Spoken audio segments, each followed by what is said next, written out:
우리 사람에게는요, 눈에서 흘리는 눈물이 있습니다. 여러분 혹시 최근에 언제 울어 보셨습니까?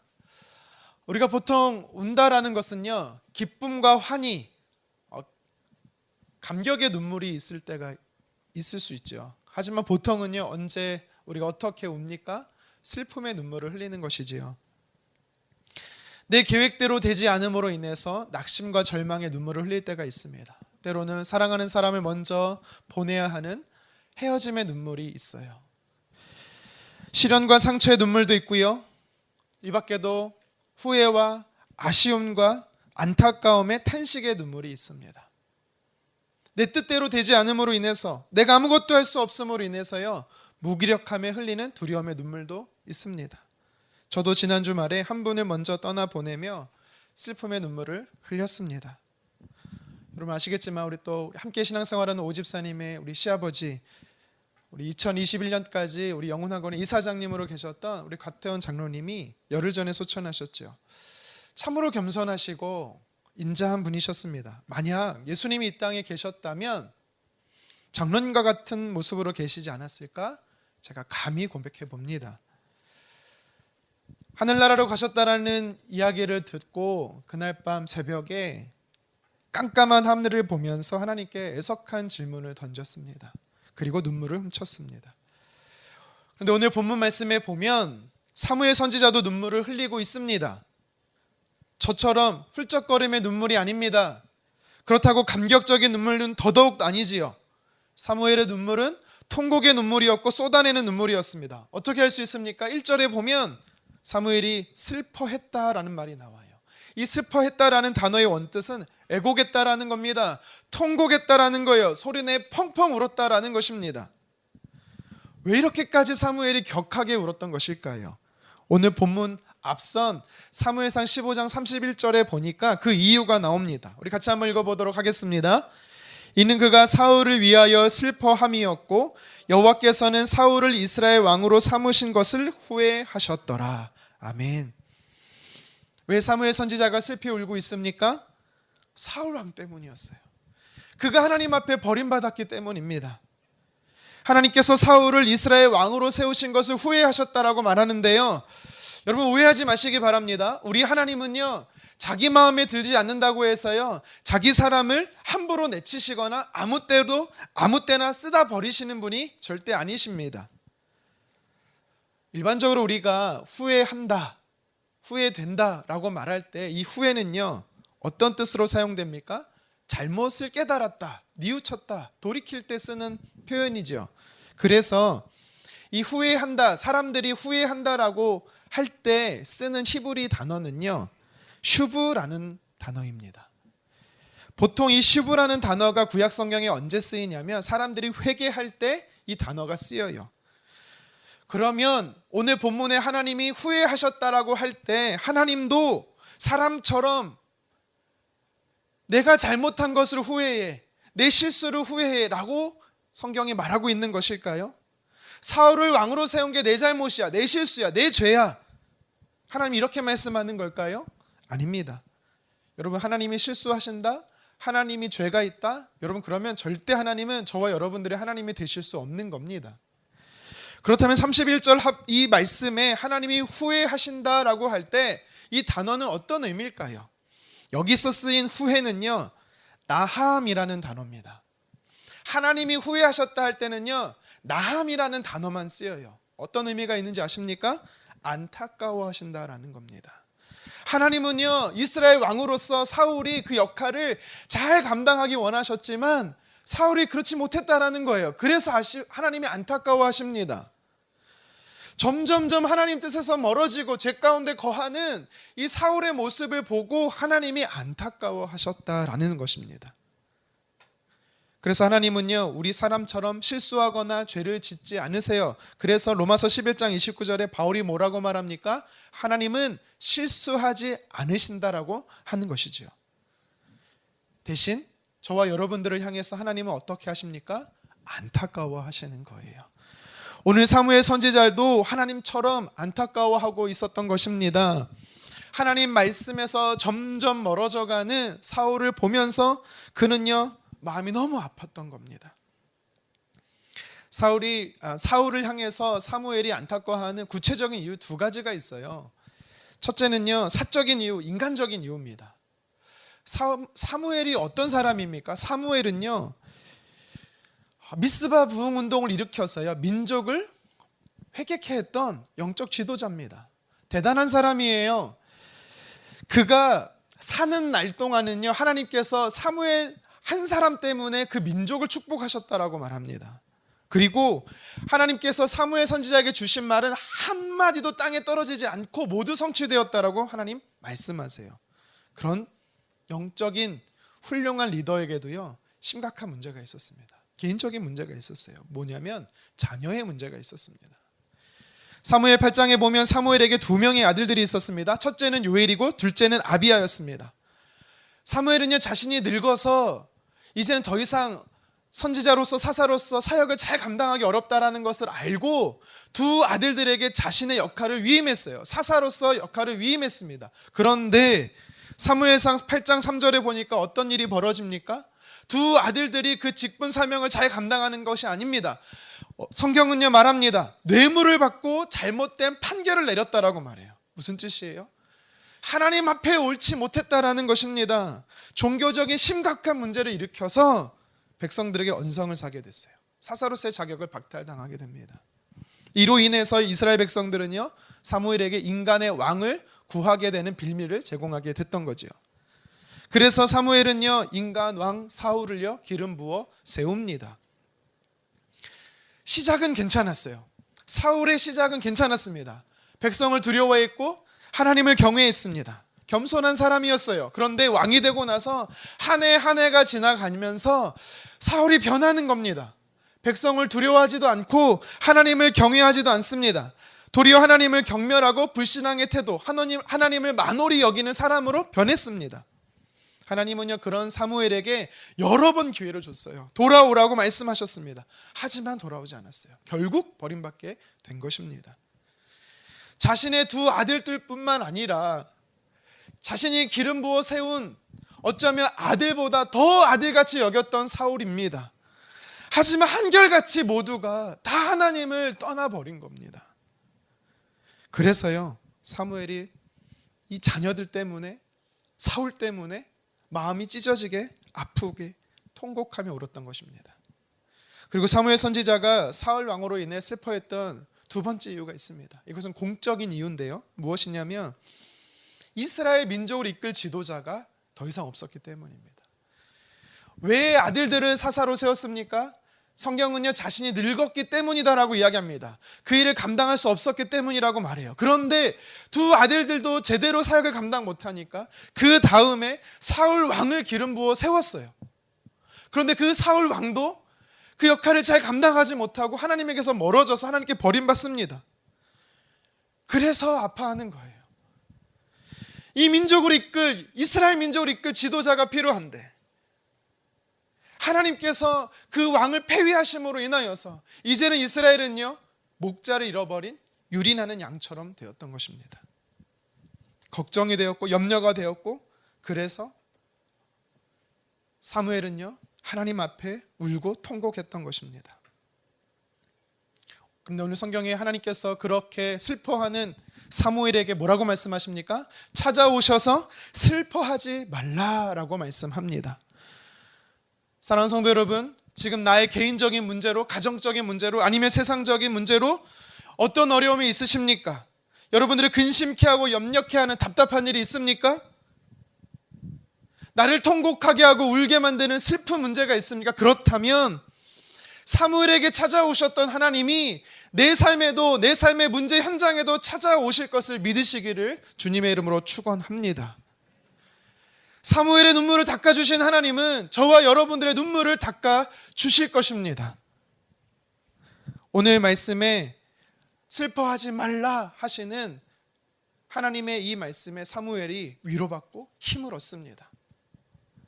동일하게 저와 여러분의 삶에 찾아오시는 하나님, 그리고 슬퍼하지 말라 하시는 하나님의 음성이 우리에게 힘과 능력이 될 것입니다. 그 이유가 무엇입니까?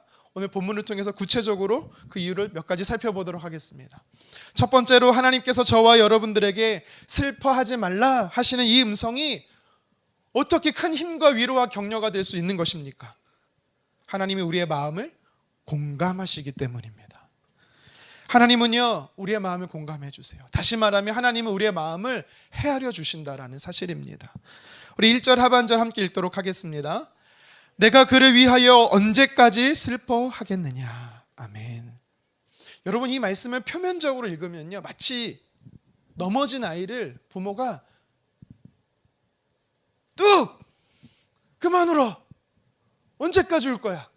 마치 다그치듯 말씀하는 목소리처럼 들립니다. 하루는 저희 집 아이가 자기가 너무 아프다고 상처난 부위를 저에게 보여주는 겁니다. 울면서 보여주는 거예요. 아빠 보세요. 그래서 제가요, 잘 호응해 줬습니다. 와, 아프겠다. 왜 다쳤어? 나름 리액션을 잘해줬거든요. 근데 이 아이가 저에게 이렇게 말하는 겁니다. 아빠, 티 줘. 여기서 말하는 티는 영어 thinking의 사고형을 말하는 겁니다. 아빠, 저를 보면서 말해야죠. 보지 않고 제가 아픈지 어떻게 하세요? 여러분, 그때 제가요, 정말 중요한 일을 하고 있었거든요. 말씀을 준비하고 있었어요. 시간이 없었어요. 봤어요. 스쳐 지나가듯이 봤어요. 그리고 공감해 줬어요. 아프겠구나. 아파 보여요. 근데 그렇게 아파 보진 않습니다, 또 사실. 아빠 봤어. 너 진짜 아파 보여, 하이라. 이렇게 말했더니 이 아이가 다시 저에게 말하는 겁니다. 아우, 정말 티는 공감을 못해. 그리고 가는 거예요. 여러분, 참고로 저 티 맞습니다. 나름대로 저는 공감해 줬습니다. 그런데 이 F분들, 이 필링, 감정을 중요시 여기는 분들은 공감을 못 하시나 봐요. 그러면 하나님께서 이 사무엘에게 언제까지 슬퍼할 거야? 이렇게 말씀하시는 이 표현은요, 저같이 티적인 냉담한 위로였을까요? 아닙니다. 하나님의 말씀을 자세히 살펴보면 사무엘의 마음을 하나님은 충분히 공감해주고 계십니다. 어떻게 할 수 있습니까? 이 언제까지라는 단어로 알 수가 있어요. 이 언제까지라는 단어에 무슨 의미가 있는지 아십니까? 오랫동안, 한참 동안이라는 의미가 있습니다. 하나님께서는요, 사무엘이 마치 아들처럼 여기던 사울 때문에 슬피 울고 있다는 것을 아시고 그에게 충분한 시간을 줬어요. 울 수 있는 시간을 충분히 줬다라는 것입니다. 하나님이 왕에서 폐위하신다라는 사실을 알고 그로 인해서 이스라엘 민족이 당하게 될 아픔을 이 사무엘 선지자가 알고 통곡하며 울 때 하나님께서는요, 사무엘에게 충분히 울도록 배려해 주셨다라는 겁니다. 여러분, 눈물은 많은 면에서 사람에게 유익합니다. 먼저는 의학적으로요, 신체적인 유익을 줍니다. 심혈계, 소화계, 면역계 뿐만 아니라 골격계, 관절계, 눈물이요, 우리에게요, 완화시키는 효과가 있습니다. 뿐만 아니지요, 눈물을 흘리면 스트레스 해소가 됩니다. 그래서요, 웃음 치료도 있지만 반대로 울음 치료라는 것도 있습니다. 눈물은 심리학적으로도 유익합니다. 여러분, 혹시 다이애나 효과라는 말을 들어보셨습니까? 1997년에 영국의 황새잡이였던 다이애나가 교통사고로 죽지요. 국장으로 장례식을 치릅니다. 이때 영국의 모든 시민들이 이 장례식을 보면서 함께 울었다라고 말해요. 그런데 그해 심리상담소를 찾는 수가 평소에 비해, 전년도에 비해 절반 이하로 줄었다는 연구 결과가 있습니다. 그래서 눈물이 심리학적으로 유익이 된다는 표현으로 다이애나 효과라고 이야기를 하는 것입니다. 눈물은 마치 흐르는 시냇물처럼 우리 마음의 아픔을 씻어내고 우리 내적인 분노를 식혀줍니다. 그래서 감정적으로도 유익이 돼요. 그래서 눈물은 신이 인간에게 내린 자연치료제라는 말이 있는 것이지요. 이렇게 많은 면에서 우리에게 눈물이 유익을 주지만 계속되는 눈물, 계속되는 슬픔은요, 도리어 우리에게 해가 될 때가 있습니다. 슬픔이 깊어지면 미움이 됩니다. 미움이 오래되면 증오가 되는 것입니다. 그래서 하나님은 충분히 시간을 주고 나서 사무엘에게 이제 그만 울어. 충분해. 인업라고 이야기하는 것입니다. 더 지속되면 사무엘 선지자에게 유익하지 않았기에 하나님은 강하게 슬퍼하지 말라고, 그만 울라고 이야기하셨던 겁니다. 사무엘 선지자는요, 눈물을 흘릴 수밖에 없는 이유가 있었어요. 왜냐하면 그가 사람을 너무 신뢰했기 때문입니다. 사람에게 소망을 너무 두었기 때문이에요. 그럴 만도 하죠. 왜요? 처음으로 왕의 기름 부음을 통해서 세웠던 왕이었어요. 그 사람으로부터 시작된 왕조였어요. 그렇기 때문에 자신 다음으로 이스라엘 민족을 이끌 리더였기 때문에 기대하고 신뢰하고 소망을 두었던 것이었습니다. 그런데 사람에게 소망을 두면 그만큼 실망은 필연적으로 찾아오는 것입니다. 성경에 보면 아브라함이 자녀가 없어요. 그래서 조카 롯을요, 아들처럼 양육합니다. 근데 어떤 일이 벌어집니까? 뒤도 돌아보지 않고 아브라함을 떠나버립니다. 소망을 두고 신뢰했던 사람에게 실망하게 되는 거죠. 아브라함뿐만 아니라 욥도 그렇습니다. 성경은요, 욥이 왜 고통을 당하는지 원인에 대해서 말하지 않습니다. 그런데 정말 친했던 친구들이 찾아와요. 그래서 욥에게 뭐라고 말합니까? 너는 죄 때문에 이런 고통을 당하는 거야. 심지어 그의 아내가 뭐라고 말합니까? 하나님을 저주하고 죽으라고. 믿고 신뢰했던 사람들이 하는 말이 다 저주 섞인 말들이에요. 신뢰했던 사람에게 실망하는 것입니다. 다윗도 마찬가지입니다. 사랑했던 셋째 아들 압살롬에게 배신을 당합니다. 여러분, 우리 일상의 삶도 그렇지 않습니까?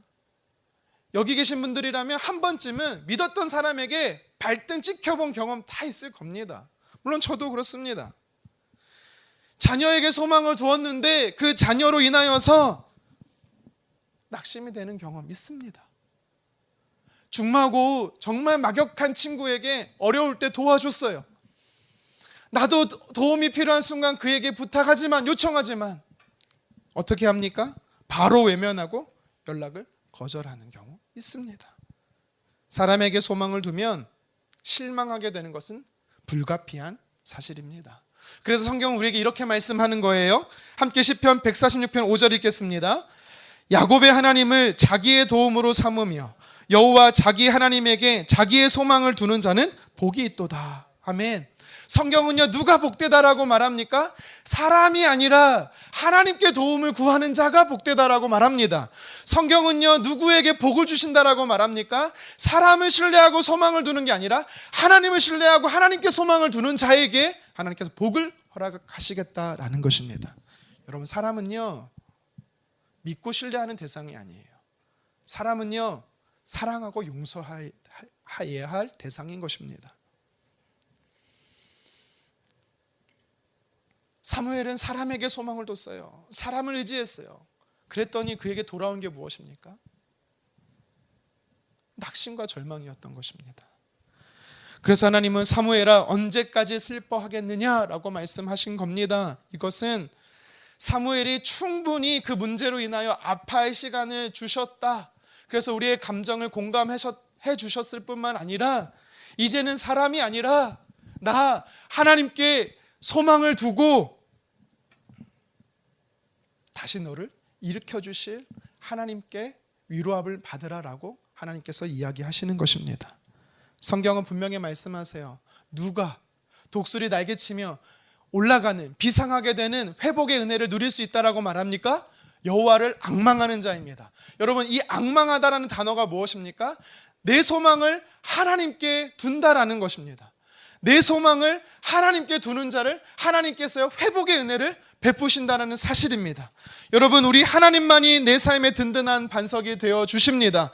안전한 요새가 되십니다. 피할 바위십니다. 방패시고 피난자 되어 주십니다. 그래서 우리는 하나님께 소망을 둬야 되는 것입니다.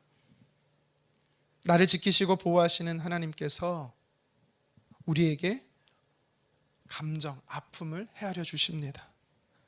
힘들어하는 이유, 눈물을 흘리는 이유, 슬퍼하는 것을 헤아려 주십니다. 뿐만 아니라 그 하나님께서는요, 공감해 주실 뿐만 아니라 다시 하나님께 소망을 두고 회복의 은혜를 베풀어 주신다라고 약속하십니다.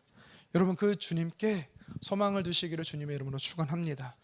계속해서 성경은요, 사무엘에게 슬퍼하지 말라, 이 말씀이 그에게 위로가 되었고 저와 여러분들에게 위로가 되는 이유가 있다라고 말씀합니다. 무엇입니까?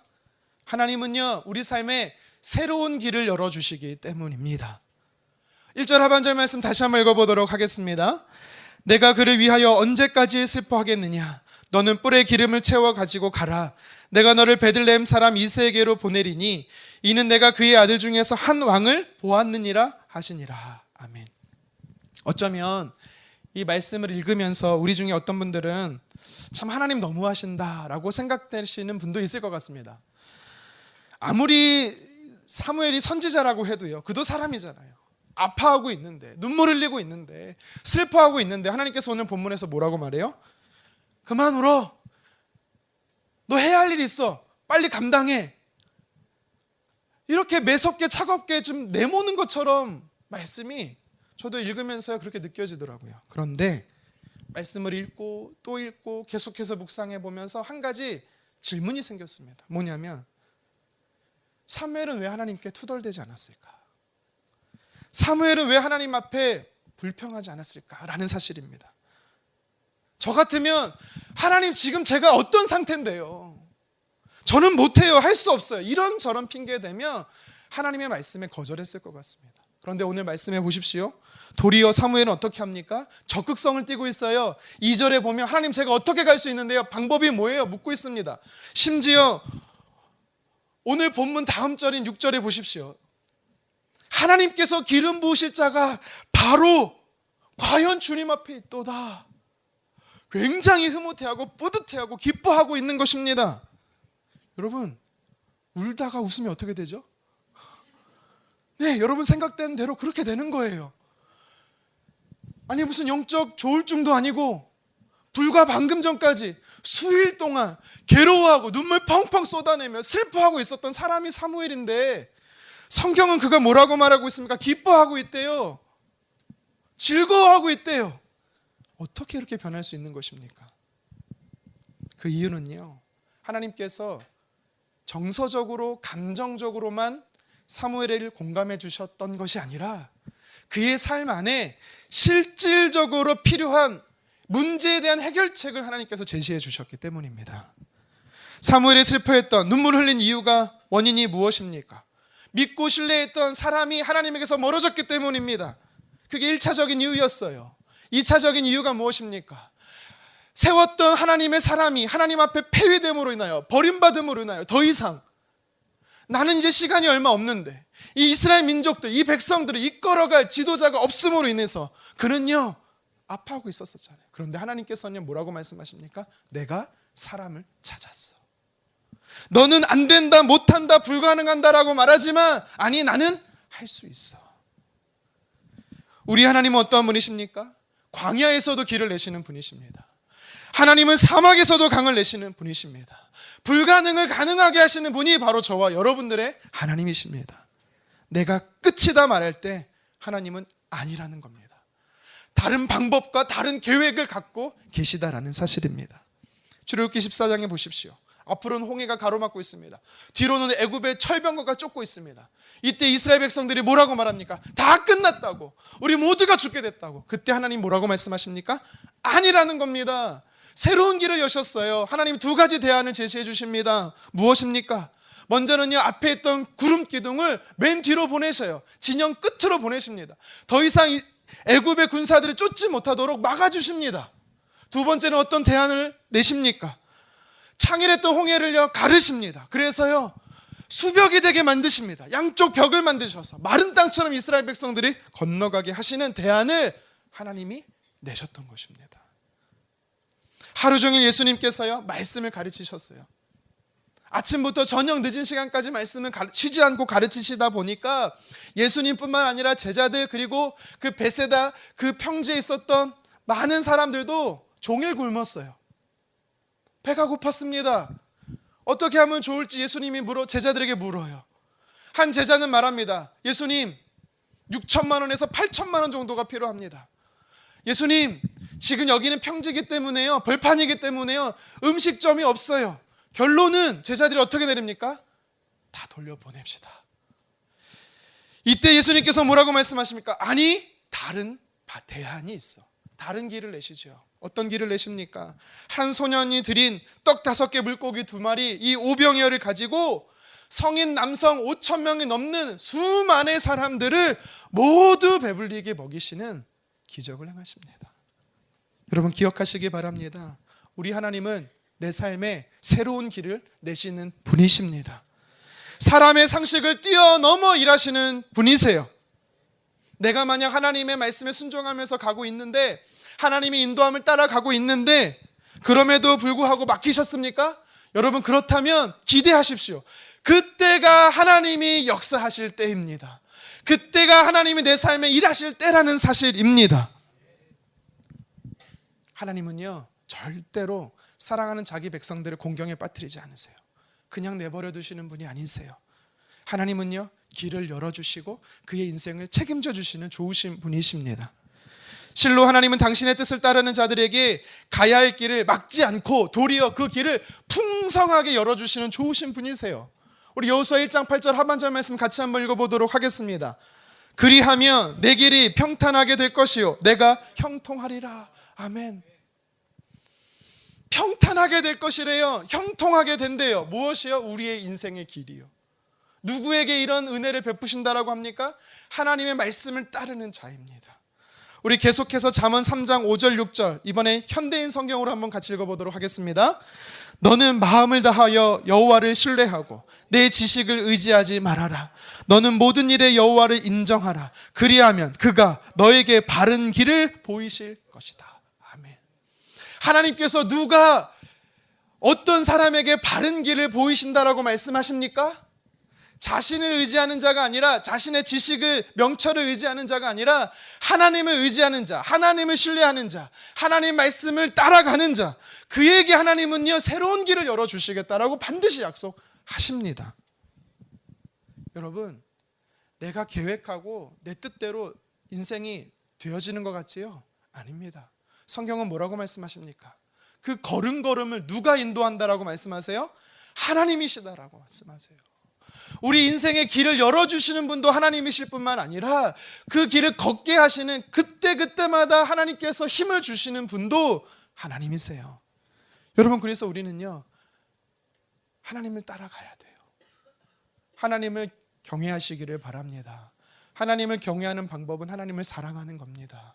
하나님을 사랑하기를 바랍니다. 하나님을 사랑하는 방법은 하나님의 말씀에 순종하는 것입니다. 우리가 이렇게 하나님의 말씀을 경외하고 사랑하고 순종하며 따라갈 때 저와 여러분의 삶에도 하나님은 새 길을 열어주시는 겁니다. 여러분의 삶 안에 경제적인 어려움이 있습니까? 건강의 문제? 자녀들의 문제가 있습니까? 가정과 직장의 사업장에 뭔가 대안이 필요하십니까? 여러분, 그렇다면 내 삶 속에 우리 가정 안에 형통케 하시고 풍성케 하시며 새로운 길을 열어주실 하나님을 기대하시기를 주님의 이름으로 축원합니다. 하나님을 따라감에도 우겨싸움을 당하고 진퇴양난 상황 가운데 있다라면 두려워하거나 실망하지 마십시오. 사무엘의 인생의 새 길을 열어주신 분은 반드시 저와 여러분의 삶에도 새 길을 열어주실 것입니다.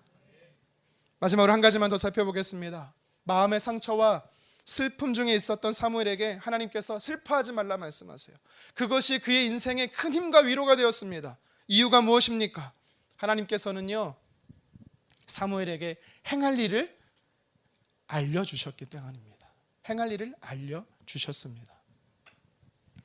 우리 3절을 같이 한번 읽어보도록 하겠습니다. 이새를 제사에 청하라. 내가 내게 행할 일을 가르치리니 내가 내게 알게 하는 자에게 나를 위하여 기름을 부을지니라. 아멘. 하나님께서 사무엘에게 이새의 집으로, 베들레헴에 있는 이새의 집으로 가라고 말씀하셨어요. 그리고 가면 거기서 누구에게 기름 부을지 그때 내가 알려주겠다라고 말씀하십니다. 처음부터 모든 것을 이야기하신 게 아니라는 겁니다. 그때 가면 하나님께서 가르쳐 주시겠다라는 거예요. 여러분, 이것이 매 순간순간 우리가 하나님의 기록된 음성, 말씀에 귀 기울여야 되는 이유와 목적인 것입니다. 왜입니까? 하나님은 우리에게 필요할 그때 말씀하시기 때문입니다. 처음부터 다 말씀해 주시지. 왜 처음부터 말씀해 주시지 않고 그때 가서 말씀해 주실까? 여러분, 이런 물음을 던질 수가 있어요. 하지만 오늘 본문에 보면 사무엘은요, 그럼에도 불구하고 어떻게 합니까? 하나님께서 모든 것을 이루실 줄 알고 따라가는 겁니다. 여러분, 이것이 우리에게 교훈하는 메시지가 뭐예요? 우리가 살아가는 인생의 길은 우리가 다 할 수 없다라는 것입니다. 하나님이 그때그때 내 삶에 말씀해 주셔야 한다라는 사실입니다. 여러분, 순종하며 가는 것이 인생의 여정이고 믿음의 여정인 거예요. 성경의 많은 선진들, 영웅들을 보십시오. 그들이 처음부터 모든 것을 알고 하나님 따라갔습니까? 아닙니다. 노아를 보십시오. 하나님이 그에게 찾아오셨어요. 그에게 말씀하셨습니다.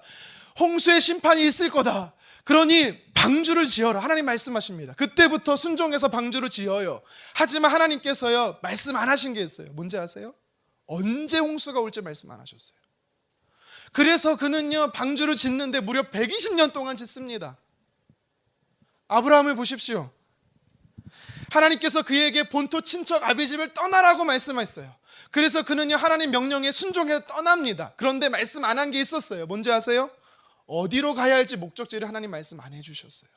그럼에도 불구하고 아브라함은 순종하면서 떠난 것입니다. 여러분, 믿음이 바로 이와 같습니다. 노아처럼, 아브라함처럼, 오늘 본문의 사무엘처럼 다 알지 못하고 알 수 없어도 모르는 길이라 할지라도 하나님 말씀에 순종하며 갈 때 그때 하나님께서 들려주실 음성이 있기 때문에 우리는 따라갈 수 있는 것입니다. 여러분, 하나님을 나의 아버지로 믿으십니까? 하나님을 유일하신 신으로 믿습니까? 그렇다면 지금 내 눈에 아무것도 보이지 않고 지금 내 손에 아무것도 잡히지 않는다 할지라도 여러분, 염려하지 마십시오. 불평하지 말고 원망하지 마십시오. 왜요?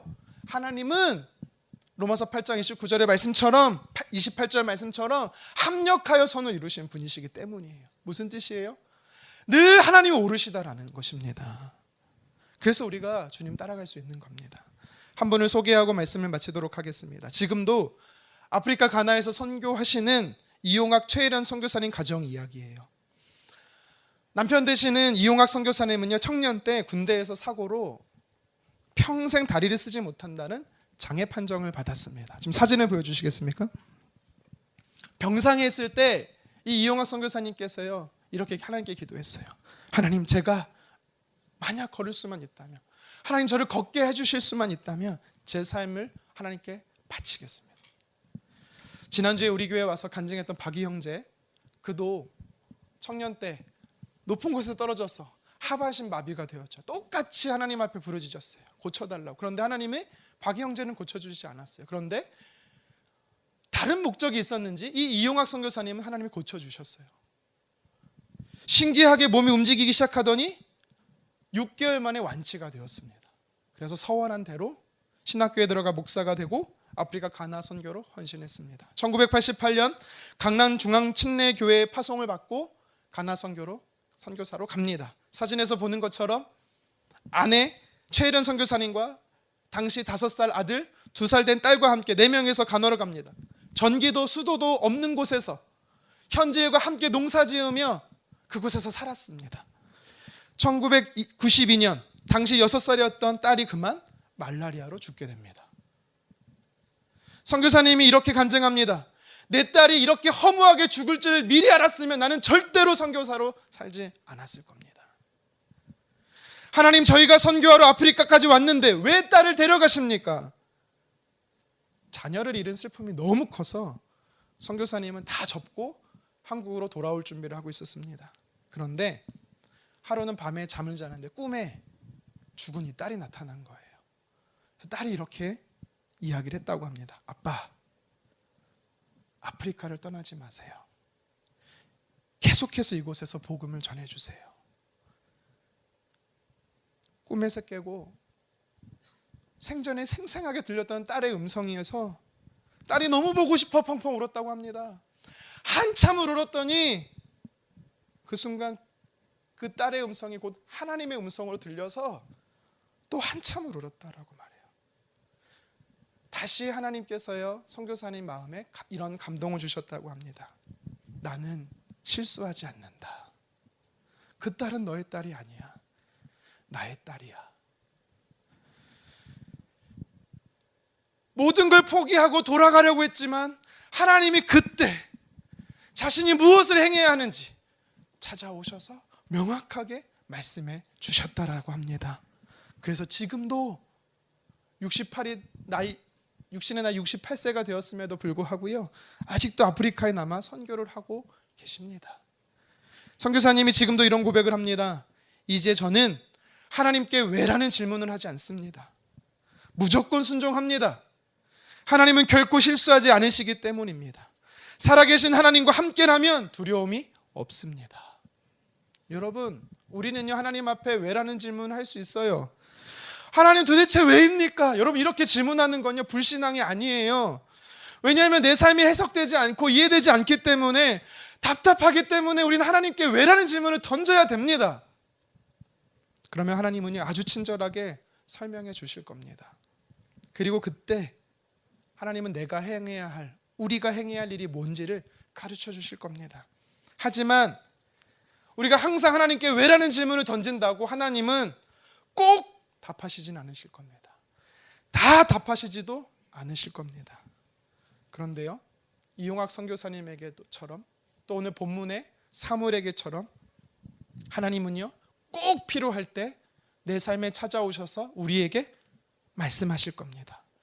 우리가 무엇을 해야 하는지 가르쳐 주실 것입니다. 여러분, 우리 인생 여정은 다 알지 못해요. 알 수 없는 것이 더 많습니다. 그게 정상이에요. 하나님께서는 우리에게 근데 말씀하세요. 두려워하지 말라, 놀라지 말라. 왜요? 하나님이 나보다 앞서가셔서 지켜주실 뿐만 아니라 떠나지 않는다라고 약속하시기 때문입니다. 우리 다 같이 신명기 31장 8절 함께 읽겠습니다. 여호와 그가 내 앞에서 가시며 너와 함께하사 너를 떠나지 아니하시며 버리지 아니하시리니 너는 두려워하지 말라, 놀라지 말라. 아멘. 능력의 하나님께서요 저와 여러분들을 붙들고 계시기 때문에 우리는 오늘도 요동하지 않고 강하고 담대할 수 있는 것입니다. 비록 내 삶이 어떻게 될지 모릅니다. 어떤 길로 가야 할지, 어떤 일이 벌어질지 아무것도 모릅니다. 하지만 하나님은 아셔요. 그리고 필요하면 내 삶에 찾아오셔서 말씀하십니다. 여러분, 지금 내 삶이 풀리지 않는 실타래처럼 얽혀있다라면 억지로 풀려고 애쓰지 마십시오. 하나님이 푸시어야만 풀립니다. 때가 되면 하나님 푸십니다. 그리고 그때 우리가 무엇을 행해야 될지 가르쳐 주실 것입니다. 이새의 첫 아들부터 7째 아들이 지나갔지만 하나님 말씀하지 않으셨어요. 답답했습니다. 하지만 8번째인 아들 다윗이 나타났더니 하나님이 그때서 비로소 말씀하시는 겁니다. 정말 필요할 때는 하나님 말씀하십니다. 다윗에게 왕의 기름 부으라 말씀하셨던 하나님은, 사무엘에게 말씀하신 하나님은 저와 여러분들에게도 말씀하십니다.